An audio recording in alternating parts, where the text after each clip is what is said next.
తెలంగాణలో కూడా ఏమంటాడు 500 చాలని రేవంత్ రెడ్డి అన్నాడు. ఉత్తమ్ కుమార్ రెడ్డి నిన్న మాట్లాడినప్పుడు ఏమన్నాడో చూడండి.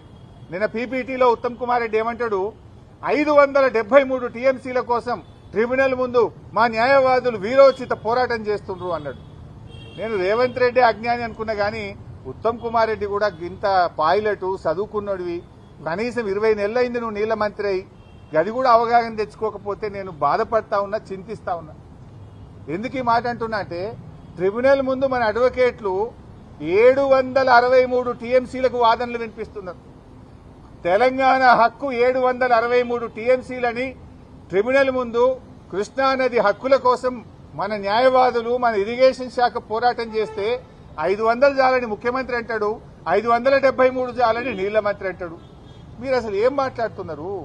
అంటే మీ మాటలు ఈ రాష్ట్ర ప్రయోజనాలకు గొడ్డలు పెట్టు. నష్టం జరుగుతాయి, ఈ రాష్ట్రానికి అన్యాయం చేస్తా ఉన్నారు. ఈ రాష్ట్రానికి ఏంది మీరు అసలు చంద్రబాబు నాయుడు చెప్పినట్టు పని చేస్తుండ్రా, ఈ రాష్ట్రం కోసం పని చేస్తుండ్రా? 500 చాలు, 573 చాలు అనేటువంటి మాటలు అజ్ఞానంతో కూడినటువంటి మాటలు. మన న్యాయవాదులు 763 టీఎంసీల కోసం పోరాటం చేస్తున్నారు. ఇంకోసారి అజ్ఞానాన్ని వీడండి, బాగా చదువుకొని డిపార్ట్మెంట్ తో మాట్లాడి మీరు మాట్లాడండి.